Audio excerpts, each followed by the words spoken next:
Hallo Freunde!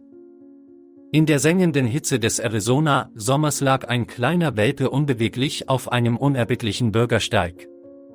Er war so schwach, dass er sich kaum bewegen konnte.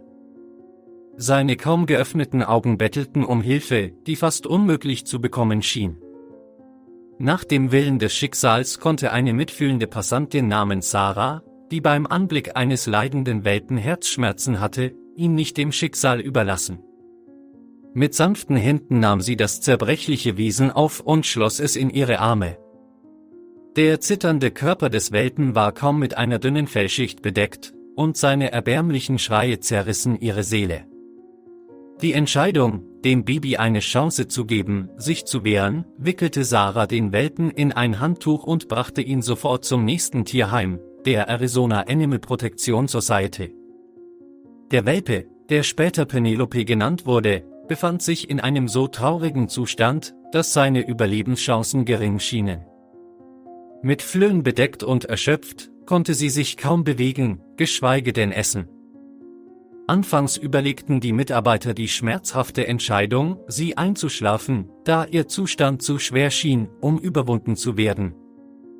Bevor sie jedoch eine endgültige Entscheidung treffen, beschlossen sie, sich mit Tierärzten des Tierheims zu beraten.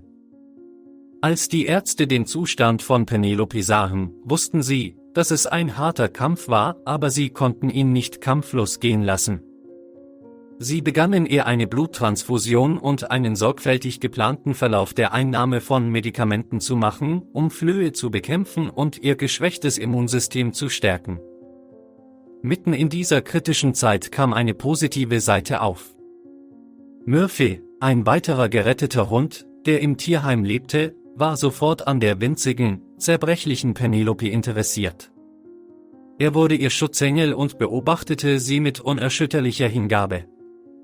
Murphy näherte sich ihr ständig, schnüffelte an ihrem winzigen Körper und leckte sanft, als ob er sie beruhigte, dass sie in diesem Kampf nicht allein war. Die Kräfte von Penelope begannen langsam zurückzukehren. Sie reagierte rund um die Uhr auf die Betreuung von Tierheim-Mitarbeitern und ihrem Hundeschützer Murphy. Während Penelope ihre Genesung fortsetzte, durchsuchten die Mitarbeiter des Tierheims unermüdlich das Gebiet, in dem sie gefunden wurde, in der Hoffnung, sie mit ihrer Mutter wieder zu vereinen. Nach einigen Tagen harter Arbeit gelang es ihnen schließlich, einen Hund zu finden, der der Beschreibung von Penelope entspricht. Auch die Mutter des Hundes war in einem ernsten Zustand und trug die Narben des Lebens auf der Straße. Die Mutter des Hundes übernahm sofort das Sorgerecht für ihren kostbaren Welpen, ihr mütterlicher Instinkt schaltete sich ein, als sie anfing, sich um Penelope zu kümmern.